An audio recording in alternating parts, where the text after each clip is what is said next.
You're listening to Jam City America.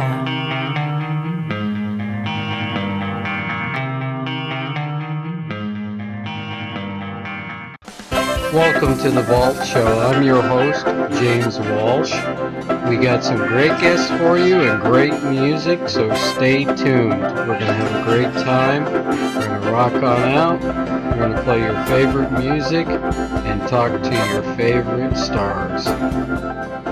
Hey, welcome to the Vault Show. My guests are Ron Castia and Darren Lee Richardson. Hey guys, what's up? Oh, all kinds of stuff. Music is happening. All right. Okay, tell us. Let us know what's going on. So, Ron, go ahead and tell me a little bit about this setup that you got going for the stage. I know you guys improved everything and it's very professional. Yeah, so I'm working closely with AKA Concerts, Adam Alvarez, and he's been working on producing gigs around the Bay Area.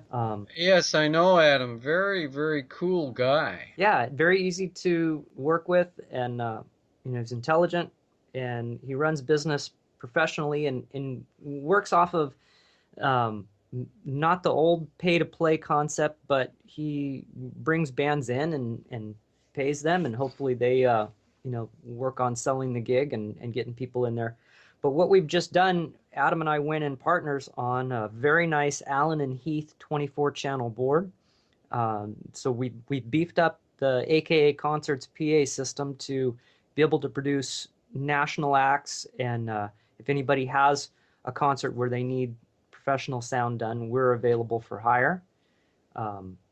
Now, is that out of Livermore or San Jose, or where is that located? AKA Concerts is out of San Ramon, but we can bring the show to virtually anywhere. The cost for running sound, will be based on how long the show is, how many monitors they're going to need, what kind of mixing they're going to need. And also, if it's outside of the 50-mile range, which is, I guess the government calls it commute, then we'll have to look at, a little bit of a cost for travel. But we're able to go just about anywhere, load it up in the trailer, and bring a really nice sound system to local shows, local gigs, taverns, or outdoor events. You guys could even do Lollapalooza or Burning Man. We could. I mean, we can always access more equipment if we need to. There's a place where we can get stage risers, we can get lighting. Really, it's just a matter of bringing the manpower in to produce the show, but we know how to do it, and we're starting to work with more national acts, and so we're ready to go. We're making a business of it. Okay, cool. So what are some of the national acts you guys have worked with? We recently did Metal Church, brought them into Concord. All right. We have Babylon AD coming in another week. It's going to be at Vinny's in Concord. I think there's still a few tickets available. Okay. And pretty easy to find us on the web. It's akaconcerts.com. This is great news for a lot of bands. I mean, if they want to get in touch with you directly, is there a business line or an email they can talk to you? Yes, there's a number. It's area code 925. Okay. 895-4745. Okay, say it again. 925-895-4745. All right. Or just go to akaconcerts.com. Okay, that's great, especially for bands in Northern California. If there's people up in Sacramento or, Santa Rosa, and they want to come down and play the show, they can get in touch with you, Right. Or if someone has a show that they want to produce and they just need some good sound provided, that's where we would come in. All right, that's cool. I mean, you guys do everything. We'll do it all. Yeah, we got the recording studio, we got the production unit, we got everything. We're making films. Wow, we should just put all of that under one banner, like the film studio or something. Right.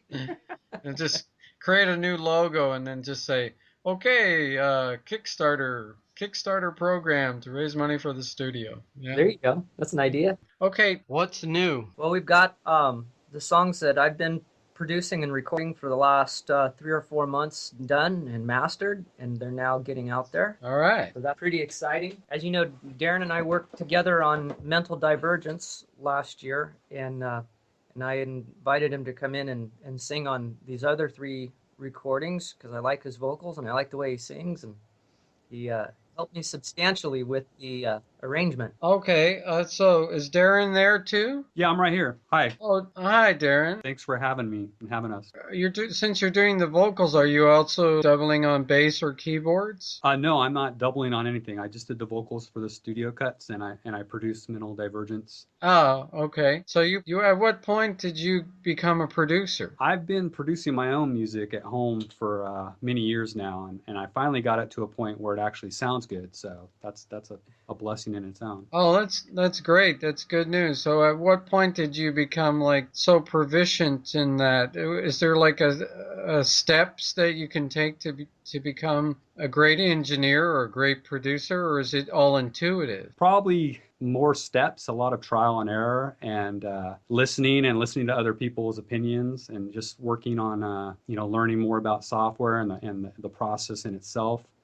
And recording and getting better equipment as you go on. I mean, the equipment they have these days compared to 10, 15, 20 years ago is a blessing in its own. So it's a work in progress always. So the more you learn, the more you do, or vice versa, and eventually you get somewhere where people start really liking it. Are you one of those guys who was like Steve Vai, who went and studied a book on acoustics and then built the studio from scratch? I did build my own studio from scratch from books I read in the library, yes. Oh, cool. Can you tell us what the process is when you're doing that? Do you go and like buy the stuff prefab, or do you create it in the workshop yourself? At the time I did it, which was long before the internet, I basically built everything from scratch. I did some research on sound proofing and sound design, and I actually built my studio to come apart.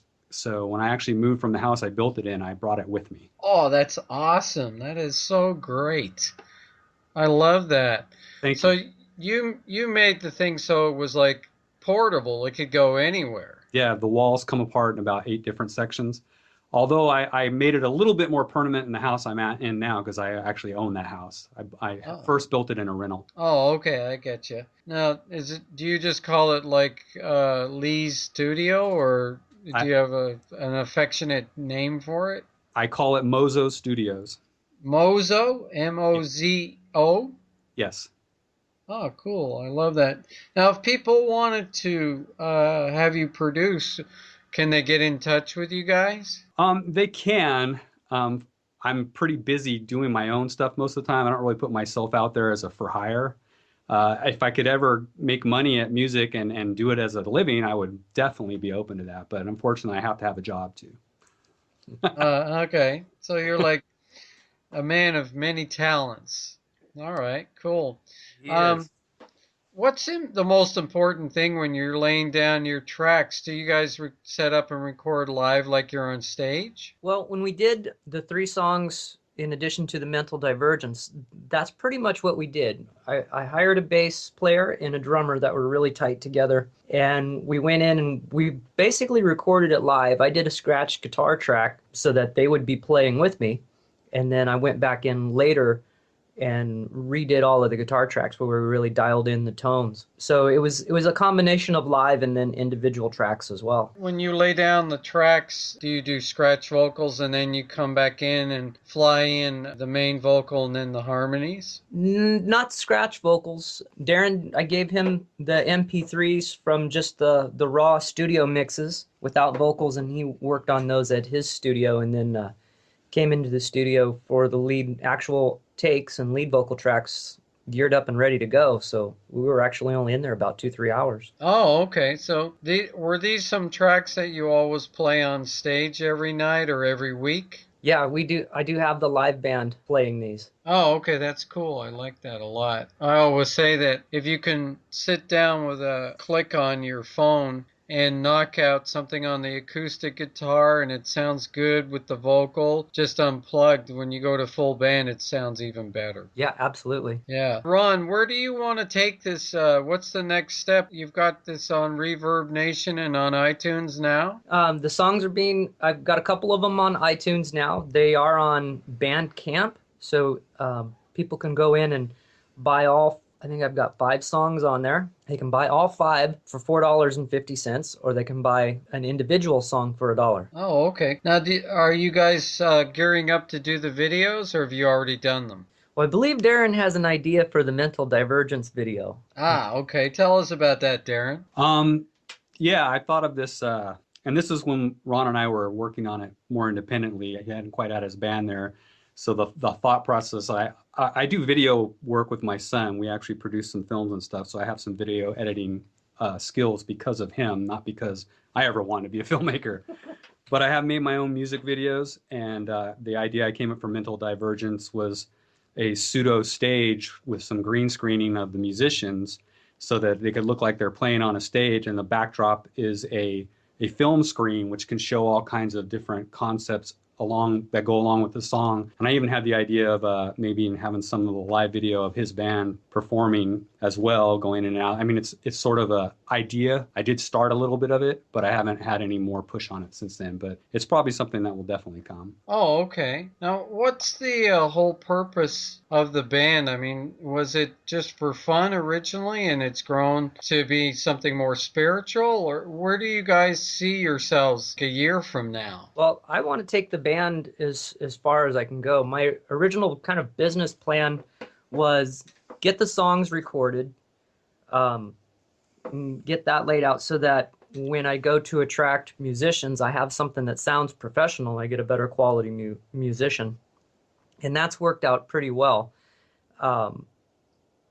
So basically the guys have come in and learned what we put down on the recordings, and they're doing a really good job of reproducing that live. And I gave them some freedom to, express themselves with it. And if they hear something like the drum tracks, we kept relatively straightforward. So there's room for a drummer with some creativity to come in and add his own flair to it without changing the song too much. Now, is there any plans to record a few more tracks for the EP, or are you guys going to start a new project? We do have a couple new songs that the band has actually written. So we've got some stuff we've been collaborating on. So probably in another couple months, we'll go into the studio once they feel really solid and tight with it. Sounds good to me. I do have a question. How did you guys come up with the title, Trying to Find the Light? Well, Trying to Find the Light is actually a song I played with, it's one of my songs that goes way back to like 86 with my first band, Transom. And I co-wrote that with a person I can't find anymore. And it basically is about an individual who loses his girlfriend or significant other, but she, as a spirit or a ghost, it's got a little bit of a ethereal connotation to it. She's trying to get in touch with him and guide him from the afterlife, and so he is trying to find the light, her light, and is using that to guide her. And what was cool is when I gave the basic lyrics to Darren, gave him a little bit of license to move things around and rearrange it, and he did a really good job of grabbing the concept and the idea. Do you have to spend a lot of time explaining the concept to him, or is it just, okay, here it is in a nutshell, and then off he runs with it? No, pretty much in a nutshell, and off he runs with it. What do you think, Darren? Yeah, that's pretty much it. I mean, he was kind enough to give me some freedom there, and he didn't taint my hearing of it by letting me listen to the older versions, which was good. So he pretty much said, here's the lyrics, figure out what works for you melodically, and try to keep the lyrics together. And I did the best I could with it, and he seemed to be pretty happy with it. So it was kind of a fun thing to do. It was a challenge, and it was really fun. So, and as long as he likes it, that's all that matters to me. Okay, well, without further ado, as they say, we'll play Trying to Find the Light right now on Jam City America Radio. And then we'll be back and chat some more with our two buddies, Ron and Darren. Now, do you have any special thing you want to say about the song before we track it? It was a lot of fun going back and recording this song and trying to remember the guitar solos that I wrote back in '86. Okay, so there you go. If it's olden, it's golden. If it's new, it's tried and true. Here we go, trying to find the light.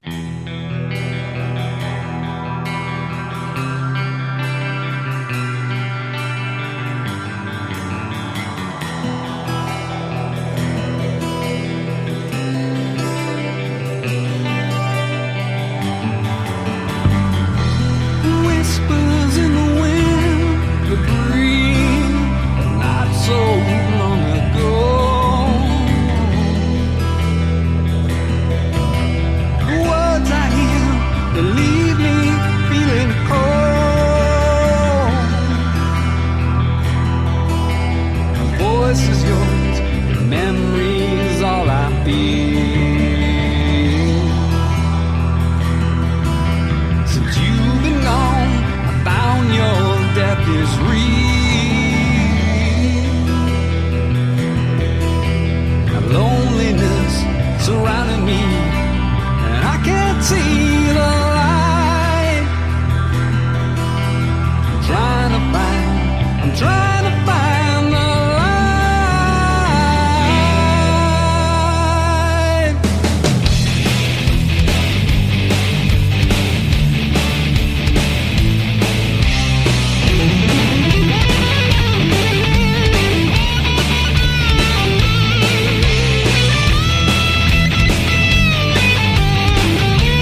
now but we're being followed on Facebook.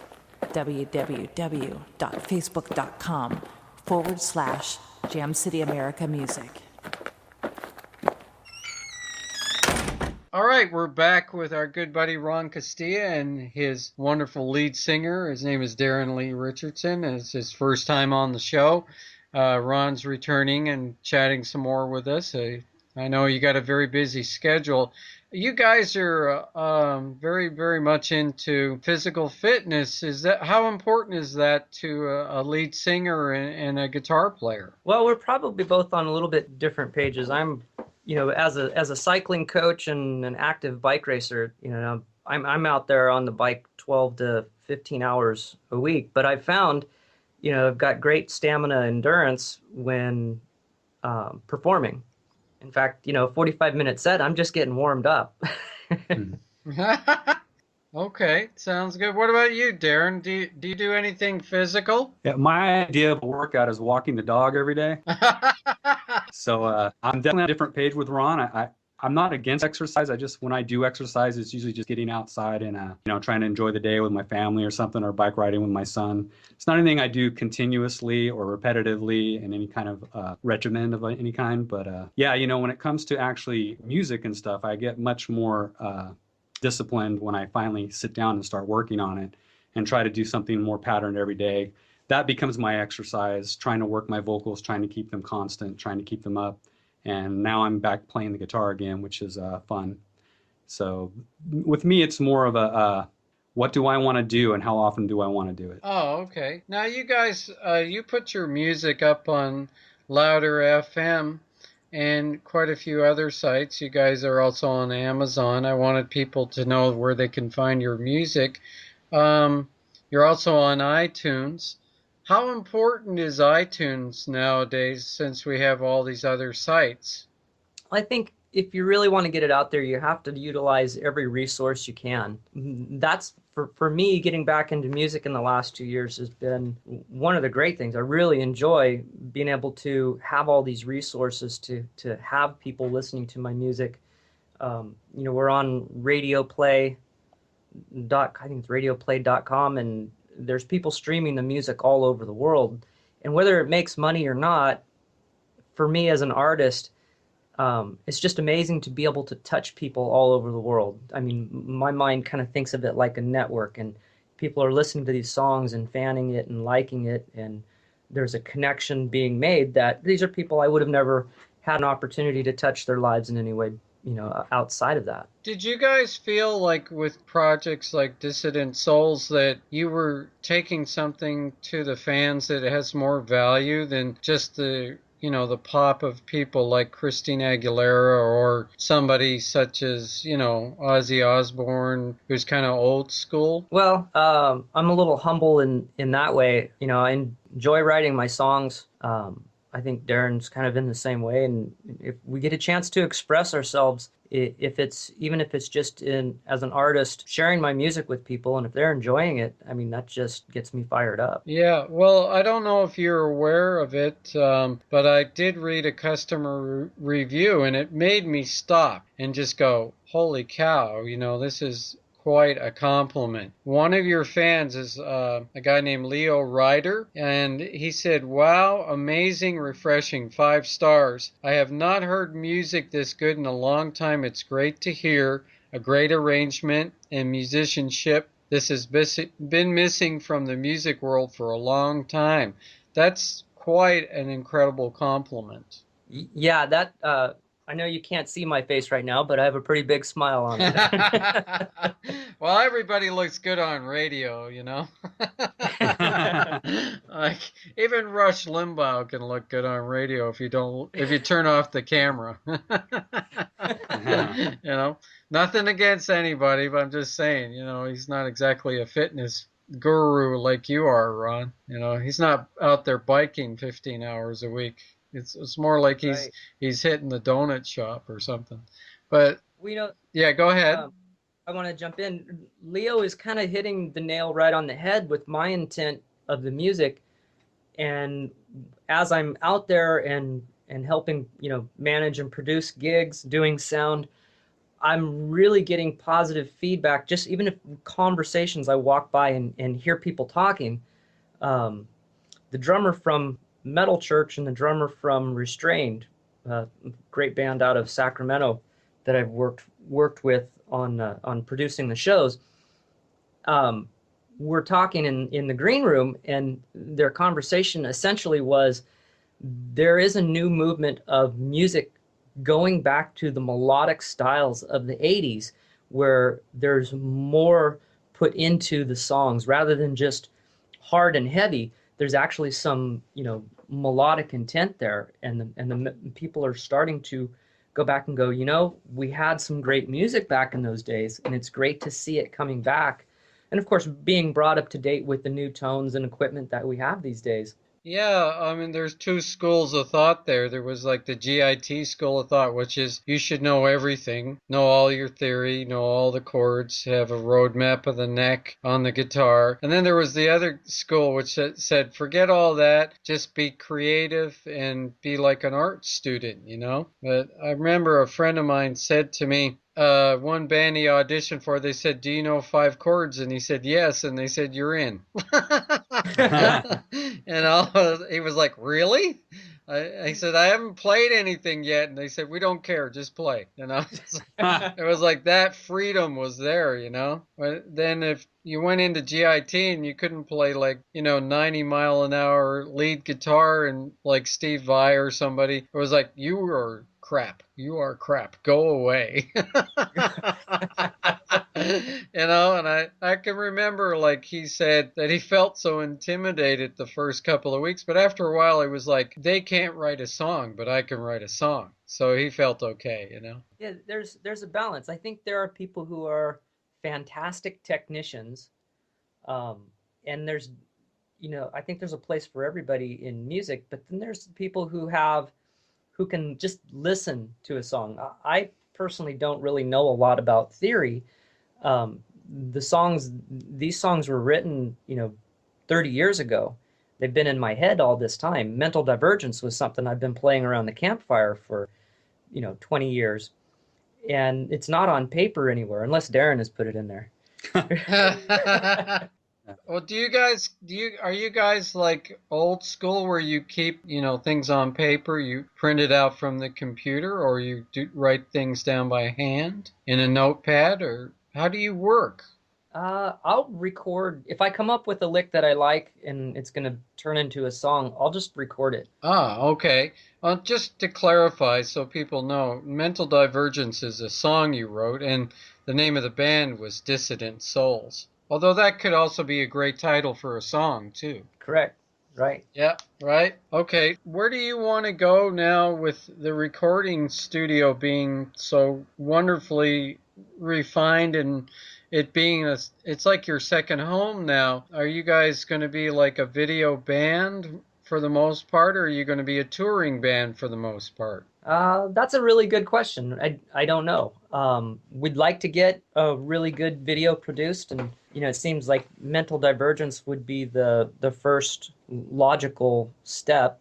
We'll get Darren up there singing lead vocals with us and do the video ideas he has. Kind of the cool thing in the relationship with our lifestyles, Darren was a little bit stretched and wasn't able to really do the live band for us. But the one thing I knew in bringing him on board on the project is, after we had worked on Mental Divergence, that he would do an arrangement and sing it in a way that I could reproduce if I had to, or it would be easy enough for a singer, if we hired another singer, to do it for the live band.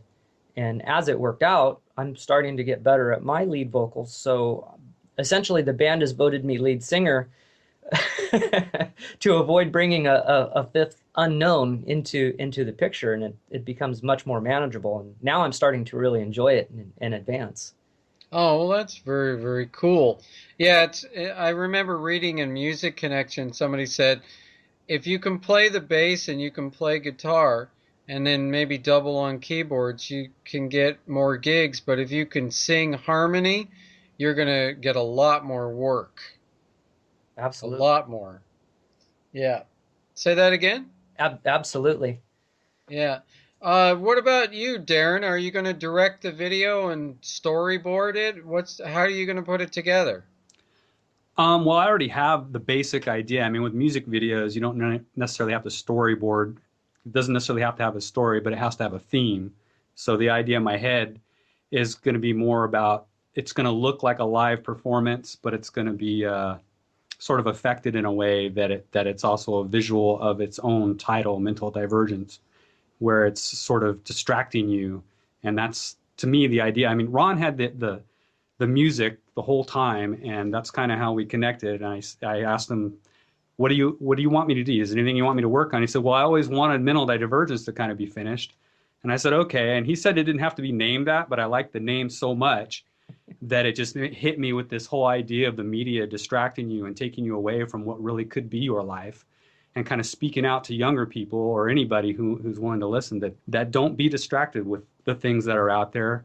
Focus on you and move forward. And that's what I liked about that. So the idea of the video would kind of be wrapped around that concept while showing what looks like a live performance or even clips of live performances in that whole process. Do you guys have to travel great distances around the Bay Area to get to gigs, or is everything like relatively close? Oh, there's so many places to play in the Bay Area now. So in a 50-mile radius, we can probably hit 10 different clubs. Oh, wow, that's quite a few. That's a lot. Now, are you hitting clubs that you've been playing in the past, or all new ones? It's changed a lot since I was in music back in the 80s. I think a few of those clubs are still around, but there's more, I'd say just they're not really bars. They're more like bars and grills. There's taverns have really set their rooms up for live bands. And so I would say in the Bay Area on any given Friday or Saturday night, there's probably a good 30 bands playing around the Bay Area, from San Francisco down to San Jose and on up around to the East Bay. Are they still having the live free concerts in San Francisco in the summertime like they used to do? I'm not too plugged into those, but I'm starting to see a little bit of that come around. Well, I can remember, when I was at Berkeley, one of the bands that was a local band just set up in, the plaza at school and just played their favorite songs and their own songs and, the best cover tunes they could play, and everybody had a good time, I was wondering if that was still going on. Probably not so much. They'd probably get booted out now. They just shut down pretty quick. These days, you can't even have amplified music in our local parks. Right. Yeah. So, like, you pull out an acoustic guitar. That guitar's too loud. Turn it down. Yeah. There's no amp. There's no amp. They were like, get a smaller guitar, kid. No jumbo Gibsons. Only parlor guitars allowed in the park by order of bylaw 415. Right. Or an electric guitar that's not plugged in. Yeah. Oh, like those funny Dan Electros that used to have the speaker in the guitar. Yeah. Okay, so you guys are really, really having a great time with your music. Can you please tell me about your next song, which is called Wings of Steel? Yeah, this was kind of fun bringing this song back in. I decided to do something different with it and drop it down a whole step in tuning, which brought the sound a little more current to what's happening in the scene, while also keeping that melodic chord structure. But it's about freeing yourself, riding a motorcycle, or for me, a bicycle down, a back road, country road, or highway, and just letting the wind flow through your hair and trying to let go of the stresses of daily life and open your mind up. Yeah, it's kind of like it's about the original reason why you started it in music, or you want to go to California in the first place. Exactly. That total freedom. I know I used to love going up to Lake Anza above Berkeley, and up to the top of Grizzly Peak and looking at the entire Golden Gate from a distance. Is that something that, like, you guys are able to do? Do you have time for that nowadays? Oh yeah, there's still beautiful parks up there with great views. All right. So Darren, can you tell me a bit about your vocal on this track and introduce the song for us? This one actually was one of my favorite ones to do in this process that Ron allowed me to do. I think I felt more free with this one, and the melody I came up with was it just feels really good. I actually, this one that hits me in the head a lot when I don't even expect it to. I'll just all of a sudden be singing the song in my head. Again, Ron gave me the lyrics, and I don't think I twisted them too much. But I just really like the energy behind the music, and it really felt good to sing it. Awesome. Okay, we're going to play Wings of Steel, and we'll be back to chat some more with Ron Castia and Darren Lee Richardson.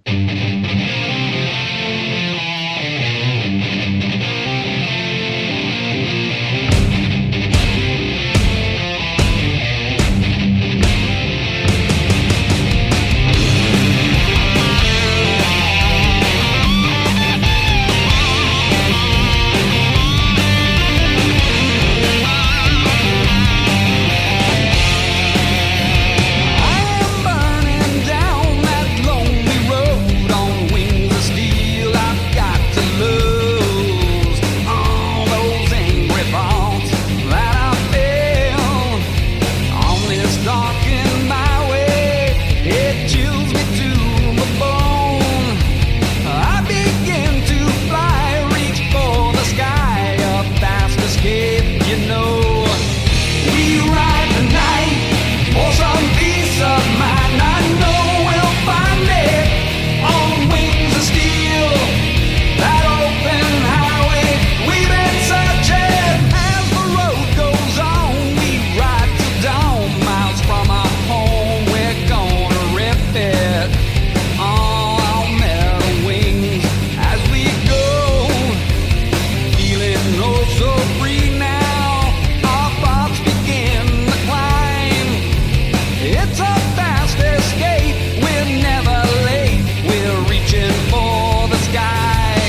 Okay, we're back, guys. Hey, I wanted to know something. How is it that you became such a good songwriter? How did you just develop that craft? I mean, there's a lot of people out there that would like to be able to do what you do, but they really don't have a clue as to how to put it together. I think Darren's the songwriter. Thanks, Ron. Um, Okay. Honestly, when people ask this question, it's really hard to answer because it's just about wanting to express yourself. And it took years to get to the point where people are appreciating enough and saying such nice things as yourself. And it's a good feeling. It's good to know that you didn't quit on it. Because I guarantee you 30 years ago, you probably would have been saying that about my songwriting. So, and I may not have been saying that about my songwriting, but you just come up with an idea and a thought and a process and some music, and if you love it, you hope other people will love it and enjoy it, and you get something out of it, and that's a lot of times enough to get something out of it that people just say, hey, I really like the way you write songs. Well, Ron is into cycling and coaching and everything. What is it that you occupy your free time with besides songwriting and building, your own recording studio? I spent the bulk of over a year working on a film with my son. He wants to be an actor or filmmaker, and he's 15 years old, and he's very creative, and so I do everything I can to help him. We just actually finished our latest film. It turned out to be an 84-minute film that we had a premiere with all the cast and everything, and my son did such a great job, they gave him a standing ovation at the end. So if you're curious, you can look up DLR Squared Productions on YouTube and find out what that means. But that's what I've did in the last year. It was part of why I couldn't really join Ron so much in the live part. And now that that's over, music is becoming, as I've told my son, a bigger part of my life again. And he's taking the reins on that. I love working with him. He's a great kid, and he's very creative and very talented. And, when you have kids and they have dreams, you just support them and you do the best you can, and when they're ready to fly on their own, you go back to what you're doing. Okay, that's really cool. Thanks for that wonderful tip about filmmaking and keeping it in the family, keeping it alive. I think that since MTV kind of went the way of the bygone era, there's not many music videos on there. YouTube really is where we find music nowadays, so video is very important. Okay, we're gonna play the next track, and then we will be back and chat some more, and we'll do a little station ID.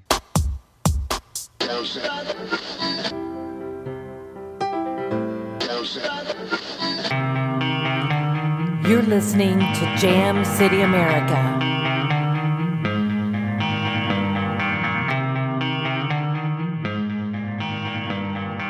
Here's Mental Divergence.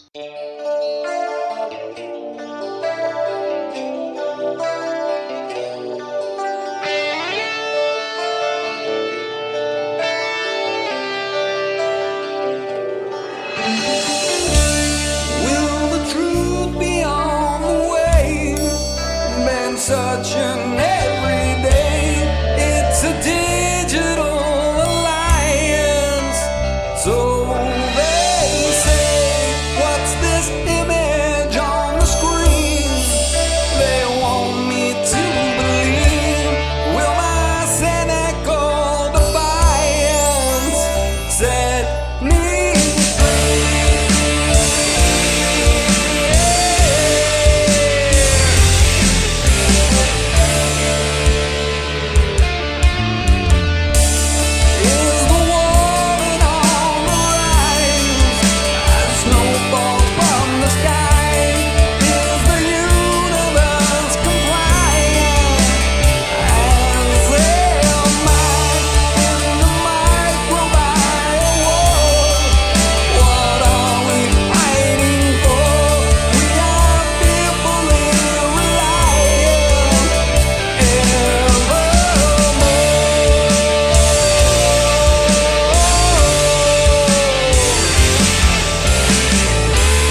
All right, all right. We're back with Ron Castia and Darren.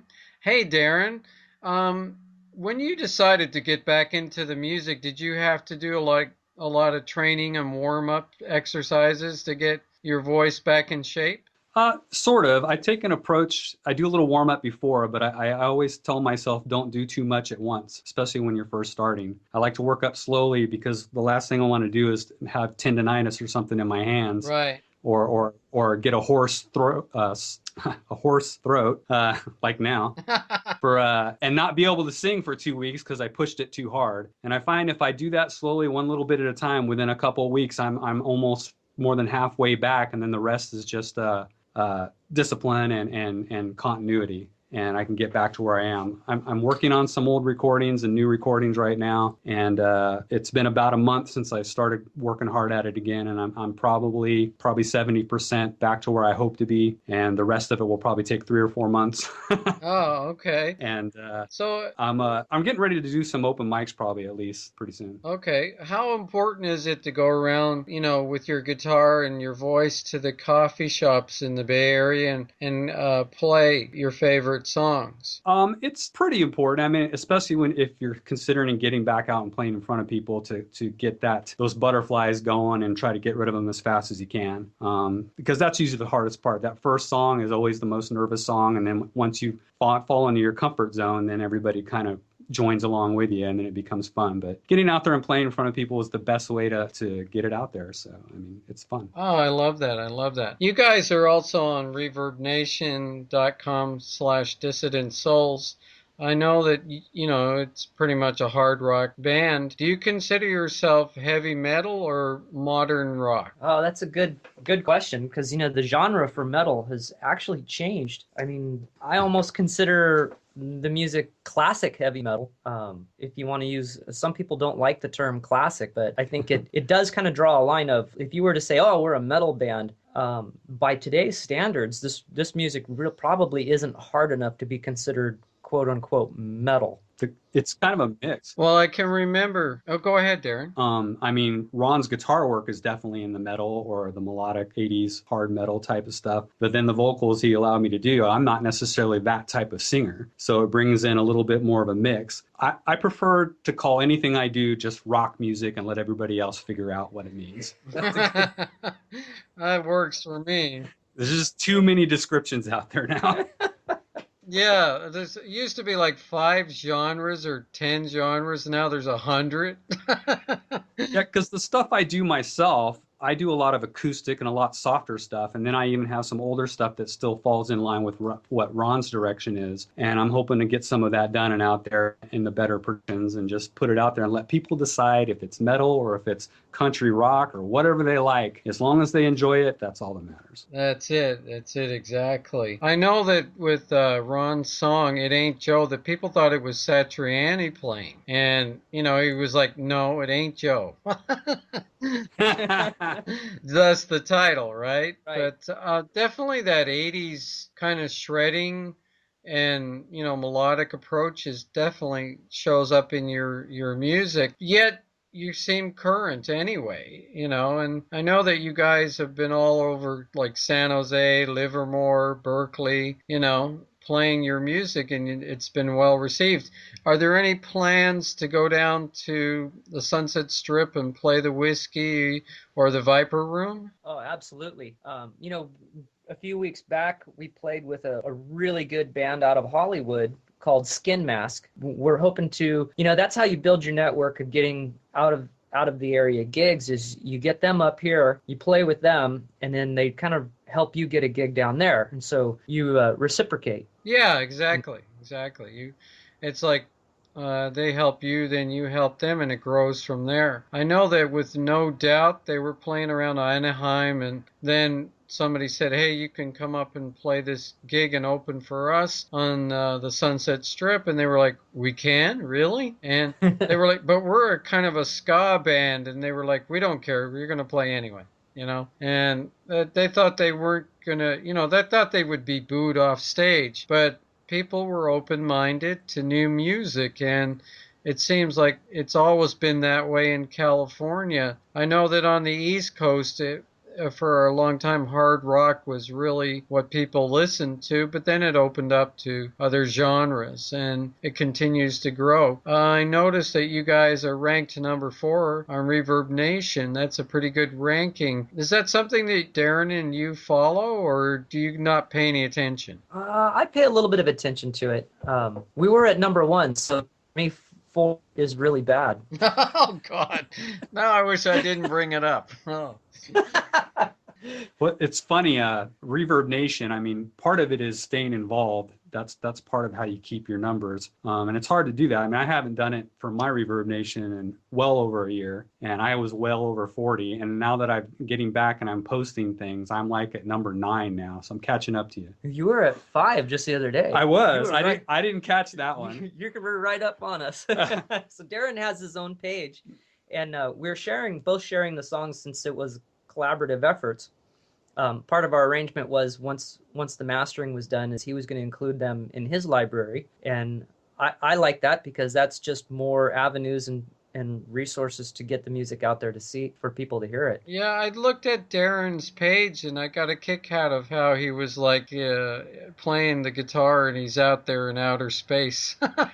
I just thought that was a clever photo and stuff. And, he's got quite a few different photographs on the wall page there, so it's a pretty cool site. Now, where do you guys think the music is headed now? I mean, are we going to go completely digital and there'll never be any more CDs or vinyl albums anymore?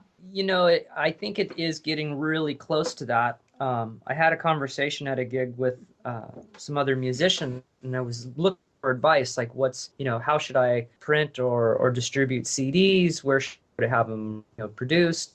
Right. Because you don't even need to do hard copy CDs unless you just want to give them away at gigs. But you can even just get the little barcodes. I don't remember what they're called, but you can scan them with your phone and then it'll. Oh, the ISBN, I think, or something. Yeah, the UPCs. The UPC codes, and you can just hand people a card. So say they give you $10 and they want all your songs, you give them a card with that little scanner image on it, and they scan it with their phone and it uploads to their iTunes and done. One of the cleverest things that I ever saw was when I went to the road rally for Taxi A&R one time, and this guy walked up to Michael Laskow, who was the owner of the A&R company, and he handed him an MP3 player and said, "Here's my music. Hope you like it." And he was like blown away. Now you can actually do that with a USB, right? I mean, you can just say, "Here's everything." Yeah. I'm just waiting for the day when I walk up and I've got it all on my iPhone and I just use infrared and send them everything, and they hand me $10. That technology is actually there. Yeah. I mean, it can be done now. Hey, I wanted to jump backwards a little bit. I had an anecdote I wanted to share with you in regards to the question about songwriting. Oh, okay. And, one of the conversations that always stuck in my head, I think it happened in '86. We were at a studio where we practiced at, and one of the guys, amazing guitarist, goes, in this day and age, the harder a song is to play, the better the song is. What about those 3-chord songs that were hits, though? I don't know. I like a little bit of a song that challenges. I mean, that's probably comes out in the music. I like a little bit of a challenge in the music without being overly technical. I think you don't want to lose the average listener, but you want the hook in there. But if it becomes too repetitive, to me, the songs all start to sound the same. Yeah, that's true. I know that some of my friends were bored with that, where everything sounded the same. It was like, okay, the whole album's entirely in the same key, Yeah. We know one key only, it's G major, Uh-huh. and it's fine if you do that on purpose. Like a lot of disc jockeys will play 5 different songs in the same key, and it creates a feeling of uniformity and everything on the air. But really, I mean, great songs are great songs. I don't care how technically great they are, but I do look for musicianship. I do. I want to see at least some technical prowess, and you guys are bringing it, so that's great. How can fans support you in the Battle of the Bands 18? Ernie Ball's got that happening, right? Yeah, we've got a couple things going with different Battle of the Bands, probably a term that's a bit overused. But we actually have a show. It's promoted by Guerrilla Music, and it's going to be at the DNA Lounge in San Francisco, and that is on August 24th. And this is the final round for the DNA Lounge Battle of the Bands. Oh, it's the final round for the Battle of the Bands Warp Tour.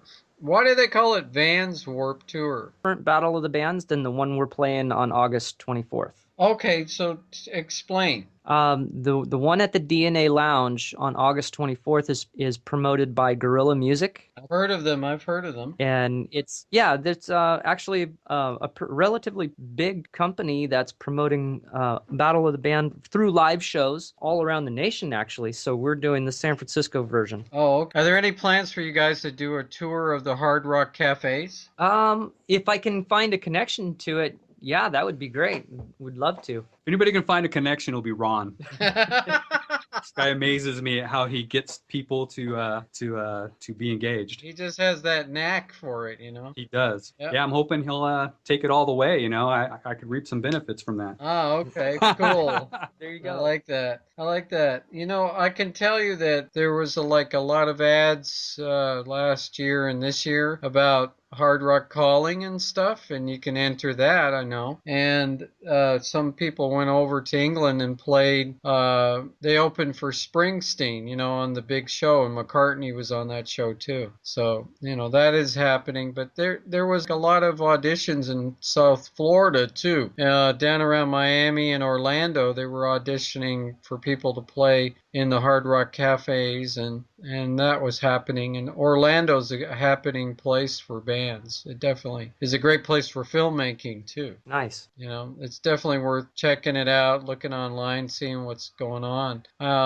I guess everything sort of revolves around Disney in Orlando, and it just keeps growing, you know, from that. And it's the same in Anaheim. You know, I don't know anybody who lived in Orange County that didn't somehow owe their living to Disney. You know, I was like probably the only person who visited the county that hadn't worked for Walt. Wow.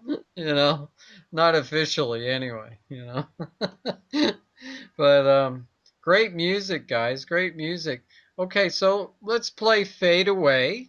Can you tell me a little bit about the process of writing Fade Away and how you guys came to work together on that song? Well, when I wrote Fade Away, I wanted something that had just a really heavy intro that would capture the audience right away.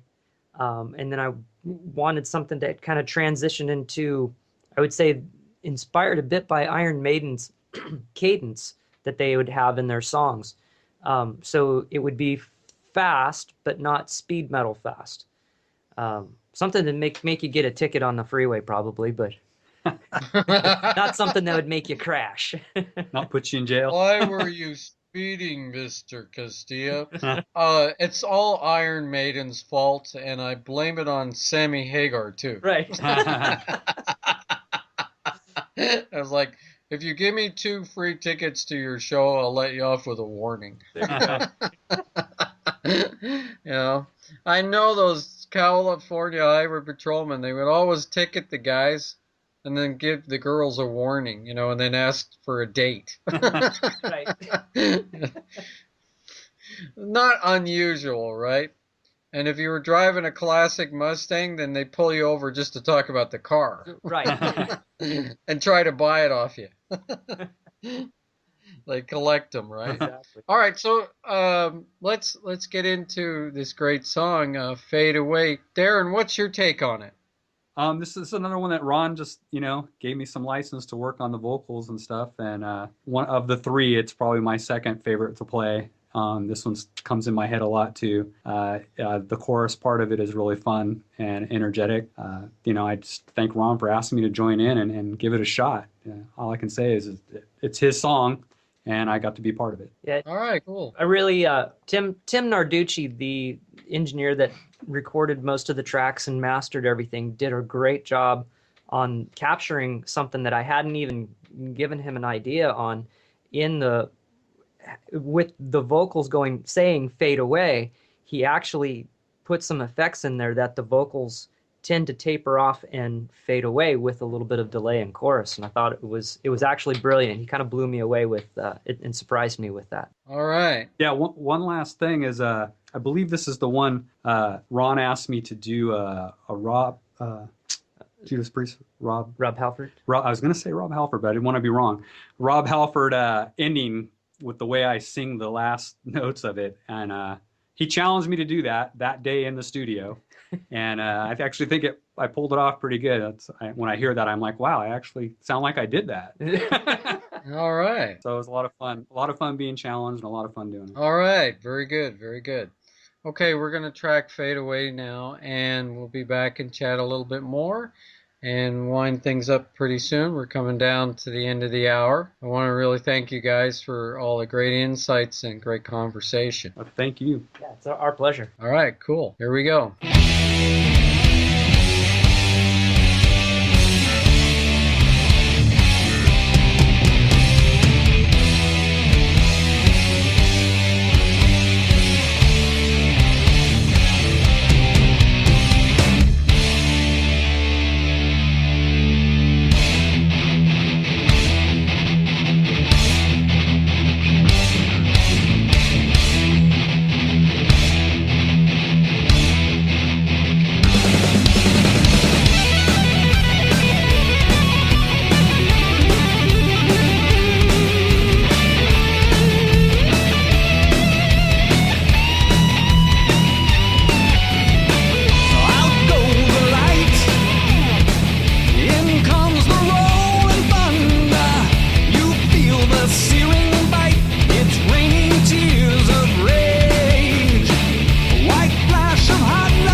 right, Jam City America Radio. You're listening to The Vault Show, and we are on the air chatting with Ron Castia and his good buddy and lead singer, Darren Lee Richardson. Darren, when you're writing your songs, do you feel like you're writing them just for yourself to sing, or do you put yourself in third person and say, oh, this could be sung by Pat Benatar, or this could be sung by Joan Jett, or this could be sung by Rob Halford? No, I don't really do that. I pretty much write the songs for me and my enjoyment. And again, I leave those kind of thoughts and decisions and opinions to everybody who listens. I've heard people say I sound like Chris Isaak and Bon Jovi and all kinds of things, and I appreciate the compliments, but I don't ever sit down and think about who could sing this. If other people mention that, I think, oh, that's cool. You must like the song if you think someone else that you're really into would you could hear singing it. So I just like writing music. I like getting a point out. I like expressing some sort of thought and opinion, or just some sort of goofiness like I used to do in the old days. Yeah, I think that's just part of youthful bravado, right? Yeah. You know, you want to have a good time.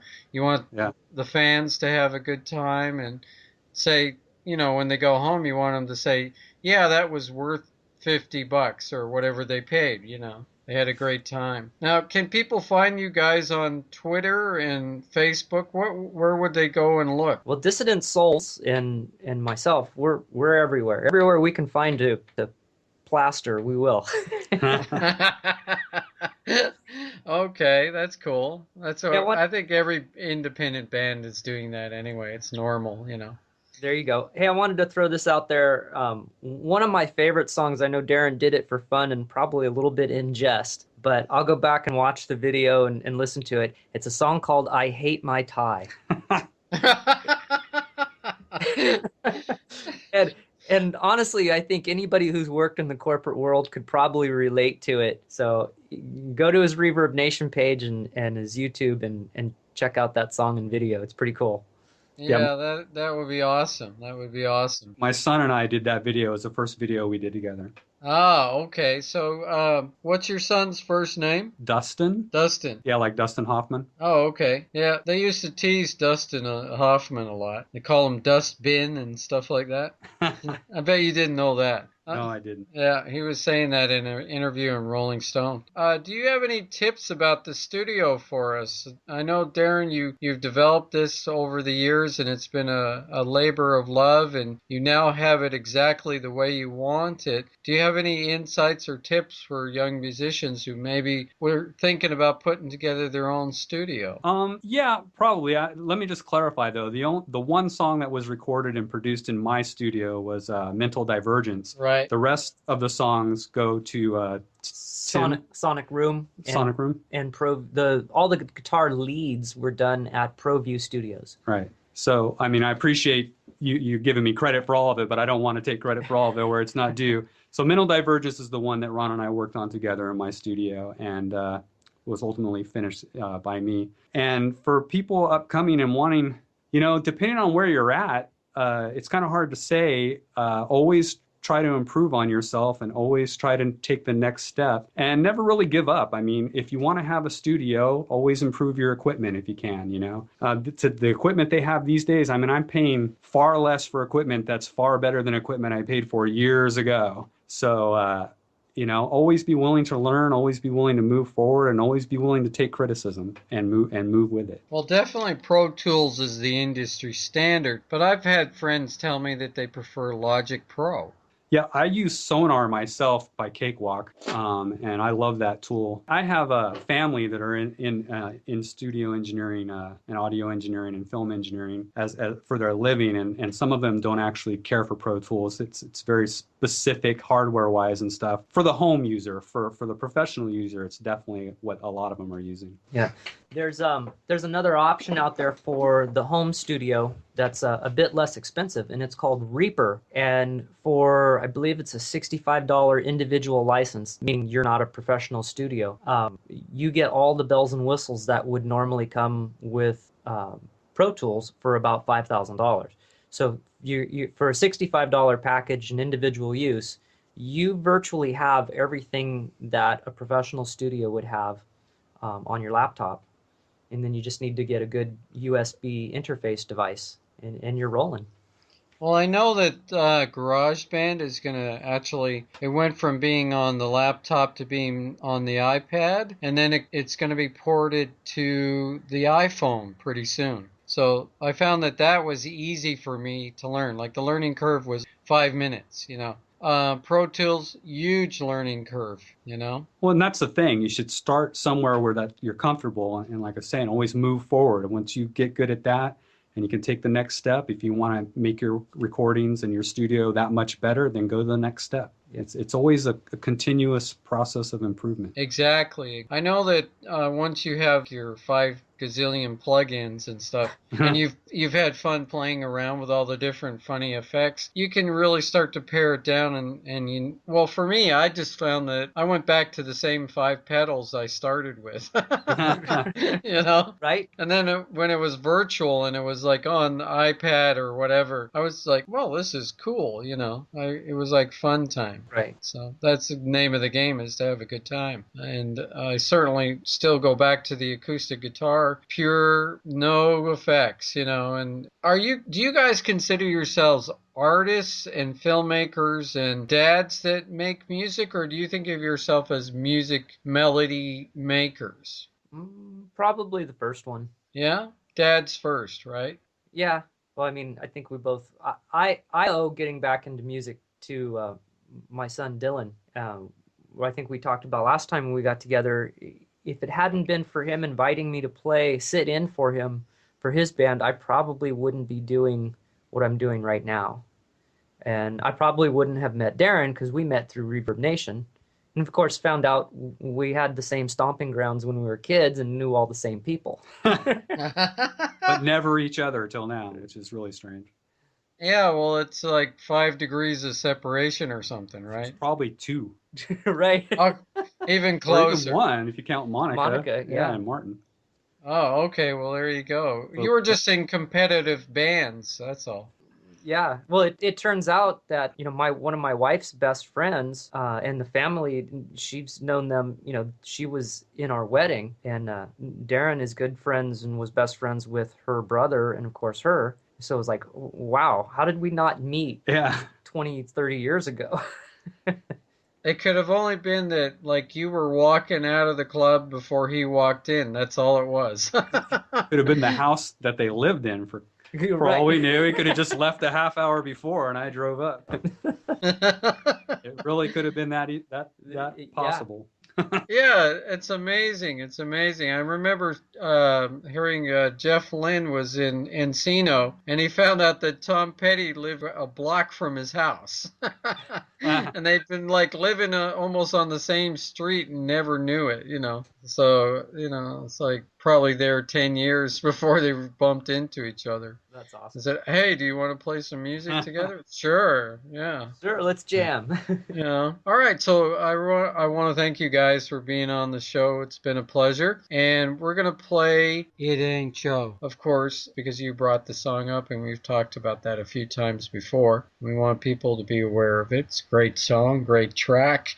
And do you have any parting words for us? Yeah, make music a passion. Don't worry about making money at it, but enjoy the process.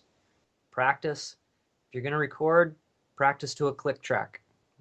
Go in, if you're paying someone $50 an hour to record your stuff, go in prepared. Be ready to nail it. Ah, okay. Rehearsal for 3 weeks and then go in. Yeah. Be prepared. Be prepared, like the Boy Scouts, right? Yeah. All right, cool, guys. Thanks very much, and hope you come back again in 6 months and chat some more. Sounds good. We'll have more songs by then. All right, thank you. All right, you're welcome. And here we go. We're going to play It Ain't Joe to end the show. Rock on out on Jam City America Radio. You've been listening to The Vault Show.